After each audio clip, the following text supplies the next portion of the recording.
Hi folks, and welcome to another edition of Positivity Now, the show that focuses on all things positive. I am your host, Jonas Cain. A number of episodes, I talked about the importance of investing in worthy guides. It's the idea of finding mentors who can speak into our lives and add value. When I was 8 years old, I met my first mentor in the magic world. My father took me to a place called The Fun Shop. With a name like that, who wouldn't want to go there? And at the Fun Shop, there was a man working behind the counter named Bob Carroll. He's a magician, ventriloquist, comedian, and all-around great guy. When I was 8 years old, walking in there, imagine a little 8-year-old me, a little cute, adorable me walking in there. And Bob saw my passion for magic, and he performed magic for me. He taught me some things, and he gave me my very first professional magic trick. Now notice I didn't say he sold it to me. He literally gave me my first magic trick. That's just the kind of person that he is, seeing someone who has a passion and is willing to invest in them. At the end of this episode, I'm going to share a little surprise with you folks. I'm going to perform that magic trick that Bob shared with me that day.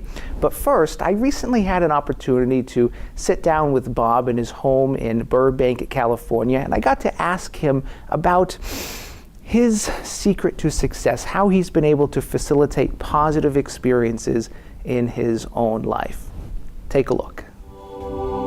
Yeah. Are we on now? We are on now. Okay, where are we? Oh, yeah.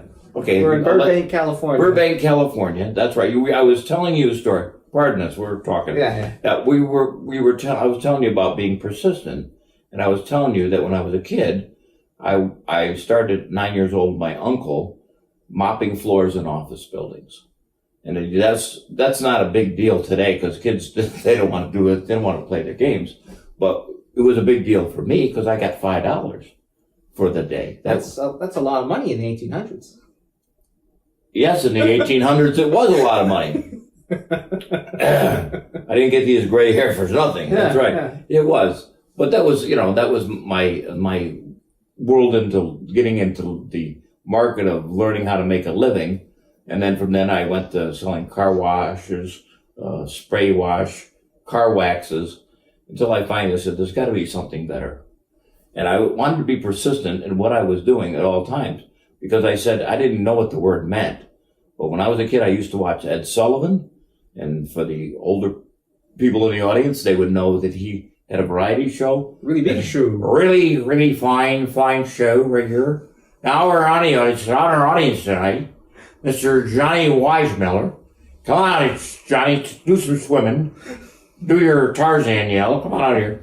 And we have the entire female population of Guadalajara right here, row 2.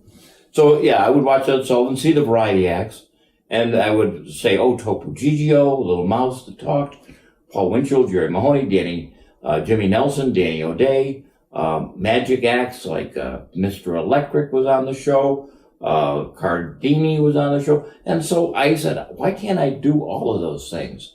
Why can't I be whatever I want to be? So I said, this is great. So I learned how to do impressions, because there was always somebody on, like Frank Gorshin. There was somebody like Rich Little. They always had impressionists on. And it was the cheapest thing to do, because as a kid, I couldn't afford magic tricks or puppets or any of that stuff. So I became an impressionist at 11 years old.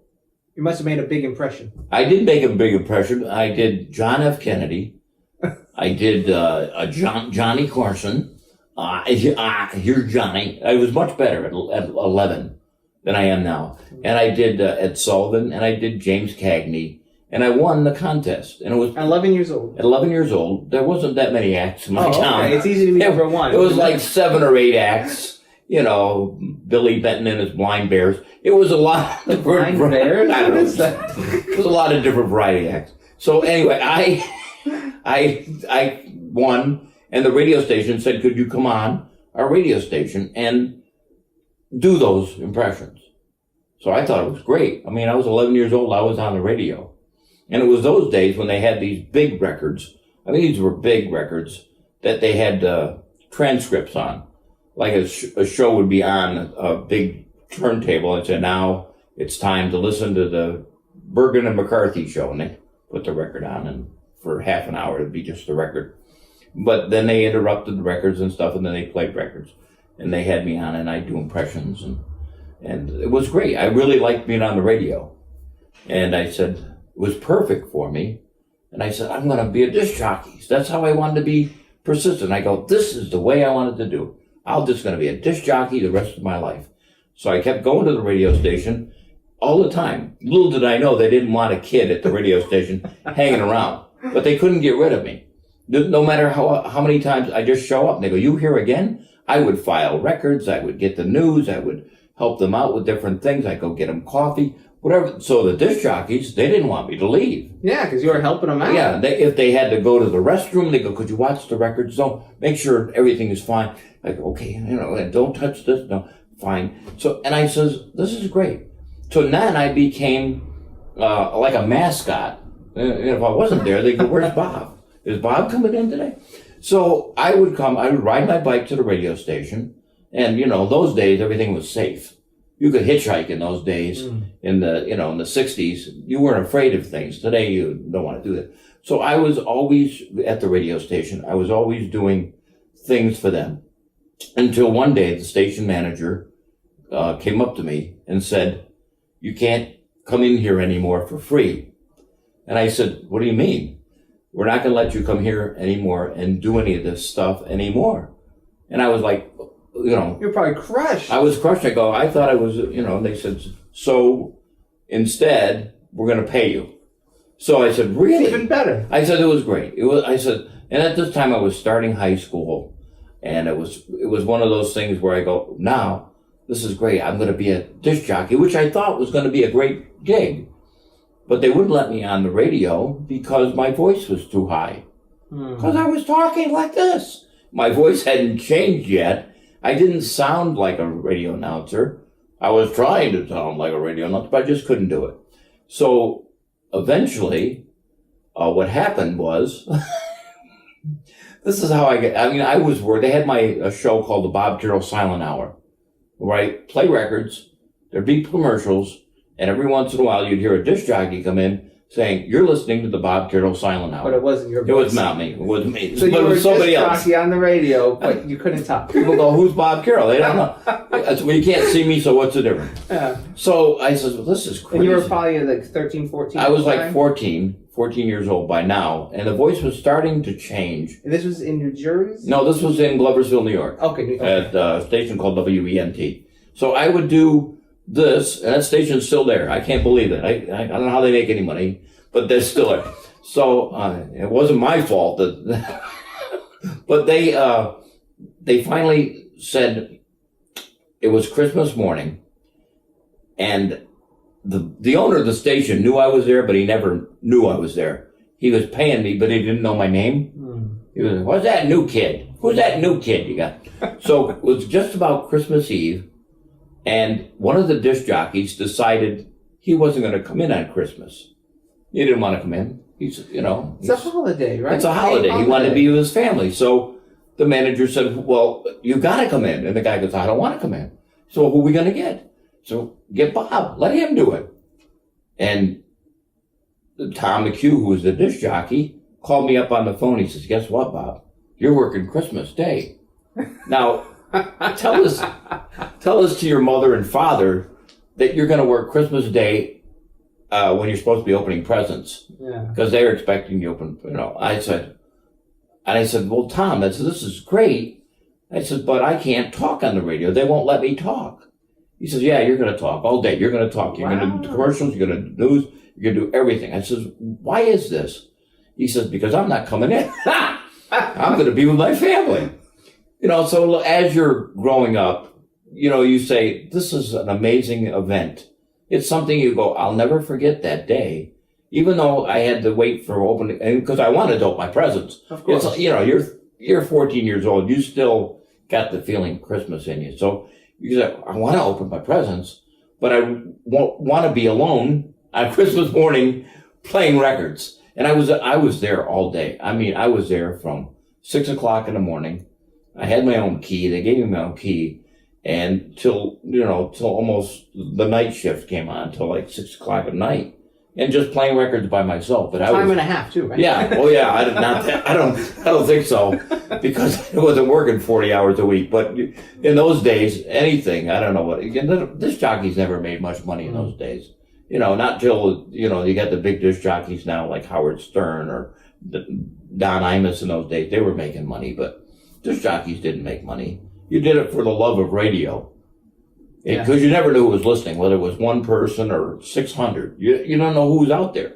So, but that was how I got into radio. What I love about this story is that if you didn't persist, if you didn't just go to that station every day, there's no way they ever would have hired you. You're absolutely right. It was only by persisting and showing up every day that they finally saw that you cared about it. Right. They saw that you could help, and they knew that they could trust you, because you were showing up even when you had no incentive to show up. Exactly. I just wanted to be. I mean, in those days, because they were records, they would have you hunt for records. I just got a request. Could you go find this record? And so not only do you have to take the records, in those days, you cleaned them. You took a rag and cleaned the dust off them. With the car wax, right? Yeah, the car wax, which wouldn't have been a bad idea. They don't have record wax, but they used to call them stacks of wax. If you remember, that's what they were. They were made of wax, sort of. Oh yeah. Because they had to cut out the grooves, so they were stacks of wax. So they would take you a cloth and clean it, and then you put it back into the sleeve, and then you put it back in the right position. Because in those days, rock and roll was just starting to be from England. So you had a lot of different people like Peter and Gordon and Dave Clark 5. The Beatles were coming up. So it was in that era that you couldn't tell what was a bad song and what was a good song, because they all sounded alike. It had that sound. And you go, and there were groups that were coming up that only got one or two hits, like Billy J. Kramer and the Dakotas. You'd have Jan and Dean doing something. You didn't know where they were from half the time. Is this an England group or is this a Beach Boy group? They all sounded pretty much the same. But you're right, it was persistence with doing that. And then I started working all the time, and I did radio work right up until probably 1970, 71, 72. And doing it in different radio stations around the country. So if it wasn't for going there every day as a kid and being persistent and knocking on the door every day and doing that first impressions on the radio, I never would have been a disc jockey. My life would have been completely different, as it is now, as it's been changed. You transform. That is so inspiring. And another thing that you just connected for me is that the way you got into radio, you weren't even interested in radio until you were doing the impressions. Exactly. And the impressions got you into it. And you got into the impressions because you didn't want to wax the floors anymore. Well, yeah, and I wanted to be in show business, but I couldn't afford to buy props. You're 10 years old. You don't even know where to buy props at that time. But you did have a voice. Right. And the other... leverage what you already have. The other thing is, I wanted to be persistent when I was in school, because I wanted to learn how to do magic. And at that time, when you go to a library in those days, it was an enormous event. Because there would be school field trips just to go to the library. It's like, we're going to the library. We're not going to a bookmobile. We're going to the big building on down the street, so we'd get on a bus and so they had magic books. I wanted to be a magic to learn how, because it was fun when we moved from school to school.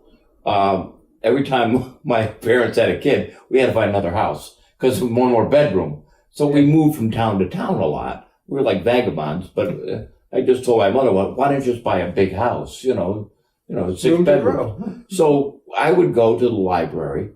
And in the children's section, there would be like 6 little magic books.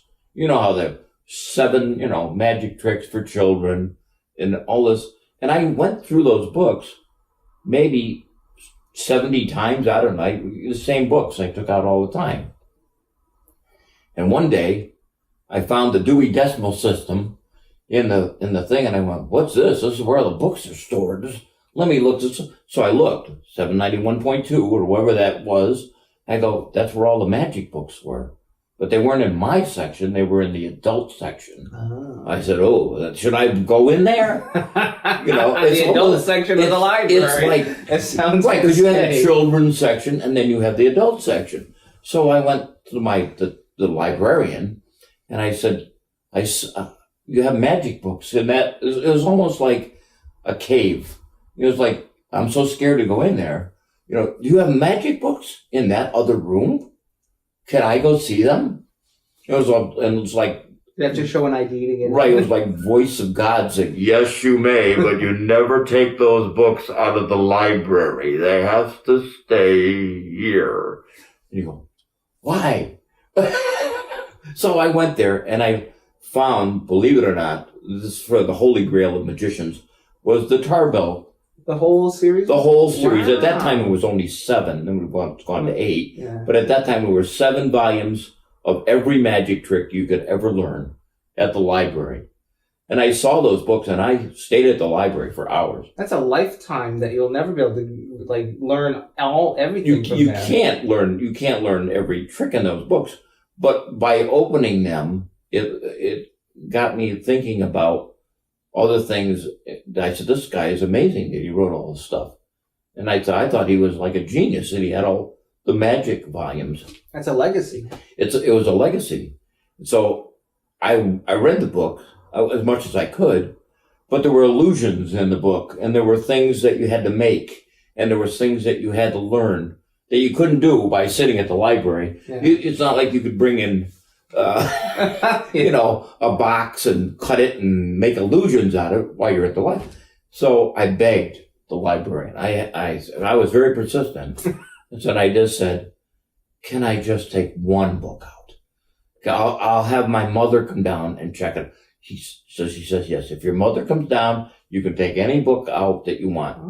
So You're persistent. I said, yes. I told my mother, I says, "Could you sign a note saying that I can take these books out of the library?" Because they had magic books, they had ventriloquism books, they had joke books, but it was all on the other side of the wall. It was like, it was like the Berlin Wall. You had the kids section, and over here, you can't cross. Which side was the east side Yeah. and west side? Which side was I don't know. It's whatever side they had the books. And that to me was one of those things that got me interested. Besides my 2nd grade teacher, who it was the love of my life at that time, because I was shy because I would go to school. And I think by that time I was the oldest child in the family. And, I'd go to the 2nd grade and I wouldn't talk. I wouldn't do anything. Now look at me. I'm a big blabbermouth. But I would talk and I would just do what they said and I'd be quiet. And the teachers found out that I liked magic, that I showed her a trick one day. And so she said to me, this is unbelievable, Mrs. Stewart. 2nd grade. And I still know her, but Mrs. Stewart said to me, "If you do all your homework and all your stuff that you have to do in class, every Friday, I'll give you the last few minutes of our class to do a magic trick." And I said, "What?" So that's how, it all evolves. They say, "What?" Yes. So I would do all my assignments. I would do my homework. I would, do everything she said because I wanted to do my Friday. Break into show business. It was a big break into show business. And from there, that's how basically everything starts. You find something that you love, something that you care about, something that means something to you, whether it's a job, whether it's gardening or crocheting or knitting or having pets, or you find something that you love and be persistent with it. Never give up. Never give up your dreams. Always think about where you're going with those. I mean, sometimes dreams change. You say They can certainly evolve. This wasn't for me. I don't like it. But you're not in radio anymore. No, Yeah. no. I mean, I knew a minute you couldn't make a living at it. It was just fun. Because you'd say, how would you pay a mortgage for playing records? I mean, yes, unless you're in New York City or Chicago or big major market, nobody's going to pay you $400 or $500 to play records. It's just not. I mean, some of the guys, like in Albany, they would supplement income by having record hops. In those days, Yeah. They were Boom Boom Brannigan, maybe some of the people know, was a big radio announcer. He was the biggest thing on radio back in Albany. And, oh, Boom Boom Brannigan, it's time for more music, more fun. And he would be the big guy. And I would see him at record hops. He'd have the big black boots on, the nice jacket. I helped him carry his records in one time at WPTR when he was a big disc jockey. And he came to one of our schools and he played records. People loved it. Now you have rock bands and disco lights and all that stuff. But it's only certain people that can make that kind of money. So you got to be happy with what your level is. Whatever your level is in life, whatever you're thinking about doing in life, you can keep going up, but don't forget where your path is. Don't keep it on one even keel. Some people take a lot of detours trying to find the one thing that they like. I have a great family, a great wife, great grandkids, great friends, and I wouldn't have it any other way. So I said, I've learned a lot from people in the past. I've learned from mentors. I've learned from artists, magicians, comedians, ventriloquists.